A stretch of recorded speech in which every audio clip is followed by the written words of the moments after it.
UFC Fight Night Marlon Vettori versus Roman Dolidze 2 is happening this weekend, and today I'm going to be breaking down some fights and basically who I think is going to win, because let's face it, this card is trash. This is a type of card that makes me think to myself, why the hell am I trying to do this, man? Because we have too many of these. And basically, when it's in the apex, you know it's going to be like this. But I got to keep consistent, and basically, let me bring down the highlights, if there are any. So, basically, starting off with the bottom of this card, I just got to say, this is a man. Jose Nunes, I believe I've seen a couple of her fights, but I mean, she's alright. She's just the favorite to this fight. And I was gonna say she looks more masculine, you know? So I would say that when you're picking two girls in women's MMA, especially in bantamweight, basically, if she looks more feminine, just go with her. Sorry, just go against her. And I mean, they both look pretty masculine if there was a masculine scale, let's be honest. But this looks like yeah, you know, I'm a lesbian on the weekends. And this looks like, yeah, I'm a lesbian. Let's just break it down. Let's keep it like that. Stephanie Luciano, she is pretty bad, I'm not gonna lie. She's the heavy favorite to this. Again, I haven't seen her fight. I'm just being real. A lot of these people on these fight nights, I watch every single card, and I watch every single fight night. Sometimes I look through these fight night cards and I'm just like, yo, who the hell are you guys putting in these cards? Like, for real. I'm still not. I don't want to be spending my freaking time like MMA Guru. I'm too busy to be breaking down every single card. But I know what I said. Usually, if she's more feminine, go with the more masculine girl. But something tells me that they're trying to bring her up. I mean, she's a heavy favorite. Heavy favorite. Minus 230 favorite. So yeah, Carlos Vera versus Josias. Is this Chito Vera's a brother? They're both named Vera, and he's from Ecuador, and he kind of looks like him if he didn't have tattoos. They're also in bantamweight. I mean, I don't know. I don't know nothing about them, to be honest. But let's go all the way up to basically the couple fights that I'm pretty confident on. Alexander Hernandez versus Kurt Holobagu. I always have trouble with his name. Now,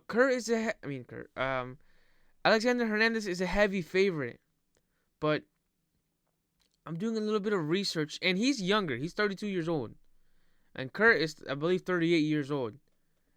Both of these fighters don't have the best record, but there's something that I noticed a lot when I was looking at Alexander Hernandez's record.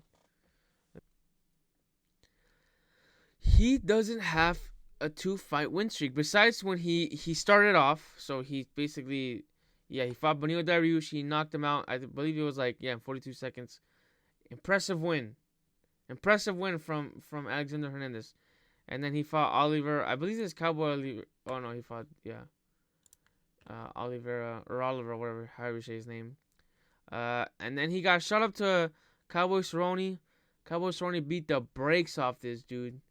And ever since then, it seemed like he's basically just been a journeyman. I mean, he fought some good people. He fought Drew Dober, who at one point I rated him. He fought Thiago Moises, who again, at one point I rated him. Renato Moicano. Billy Quarantine, I think, did he go down to, he went down to featherweight. Oh shit, that dude was jacked. So he has some pretty good wins. I mean, yeah, he has, Benio Dariush. Jim Miller still a respectable win, even though, Jim Miller's in his 40s.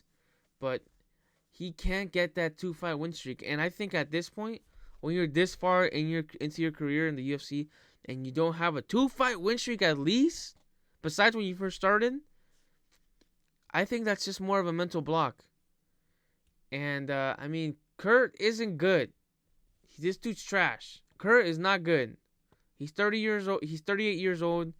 He's got a good amount of losses, but I think I'm gonna put if I had someone to put my money on, Kurt is more experienced. He's had a couple of streaks before, um, and I know Alex Hernandez.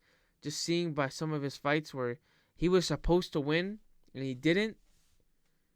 I think this is more of a sports psychologist. Like unless he came with this training camp, unless he came in this training camp with a sports psychologist, I don't think he's gonna get the win. I'm gonna go with Kurt, and I'm gonna go with decision because, yeah, Alex Hernandez, he doesn't knock out people. Both of these don't knock out. Both of these don't really have a lot of finishes, and they're not the best on the feet, I believe. So, yeah, I'm gonna go with Kurt. Chidi versus Elise Zaleski dos Santos. I don't know how to say this dude's last name, so I always have trouble with fucking names, dude. I'm like the Rampage Jackson in some areas with names. But yeah, Zaleski he's all right. He's fought. He has some respectable wins. I see his wins, and I'm just like, okay, he beat Benil Dariush. Not Benil, sorry, Dariush. What the fuck am I saying? He beat Benoit Saint Denis. And he beat a couple of people. He went, I would say, in a close battle with Randy Brown, who's all right. But Chidi is big for the weight class. That dude is huge. Let me look at this fucking weight class. Because from my understanding, yeah, for some reason they have him as a middleweight. I don't remember him fighting in middleweight. And he's a lot. He wouldn't be a big middleweight. I mean, this dude's huge for 170. So, I'm going to go with Zaleski. I think Chidi just fades too much. Like, this dude, in the beginning of every single fight, he looks like a killer. And he looks like he's throwing with bad intention. But that's kind of the problem with this dude. Like, he throws too much. He throws too hard. By the third round, he's gassed. I've never seen him look good in the third round. So, I'm going to go with Zaleski dos Santos for the win, and I'm gonna go with this decision as well. All right, this isn't a good card. Let's like, I'm being straight up. This card is trash. I mean, this fighter is all right. Both of them are respectable fighters, and I feel like this might be one of the highlights of the card. But still, this card's trash. Marvin Vettori versus Marvin Vettori versus Roman Dolidze. God damn, dude, what the Okay, this is what I gotta say. I saw the first fight. I thought Roman Dolidze won. And I thought that Marvin Vettori got a big home advantage with the judges. Because they were fighting in France. Even though even though Marvin Vettori isn't French, he still gets he still had a lot of the Italian support and I guess European tax, you know.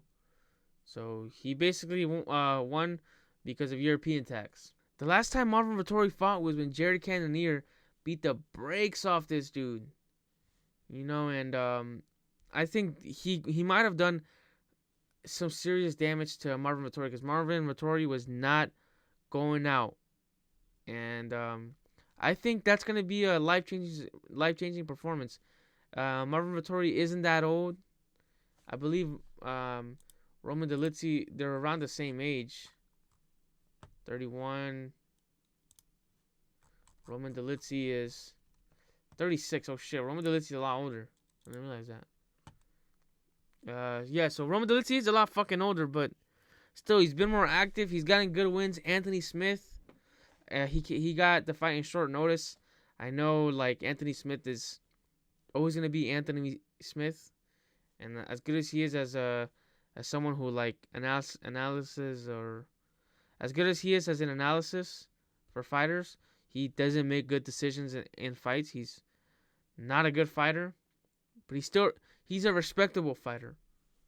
I mean, you still have to have skills to beat this dude. Yeah, he stepped up in short notice. So I think he's gonna have good cardio, and he's gonna be able to support a 5-round fight.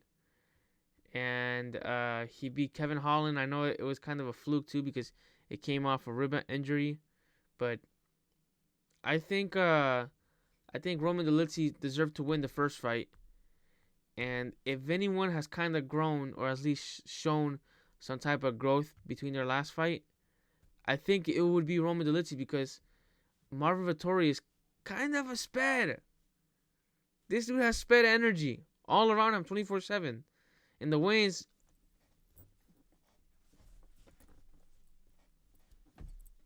like, dude, what the? You deserve to lose. And at one point, we thought Marvin Vettori was going to be the next generation, but I think we're starting to see a pass of the torch in this weight class. I mean, he's still young. He's still 31 years old in the middleweight division. Like, you still have a lot ahead of you. But I just think he got battered by Jared Cannonier that there's no coming back to that. Anyways, guys, these are my predictions for the card. Join me in my fight along or watch along for the fights. Yeah, I'll see you guys in the next vid. Pumpkin Pigs out.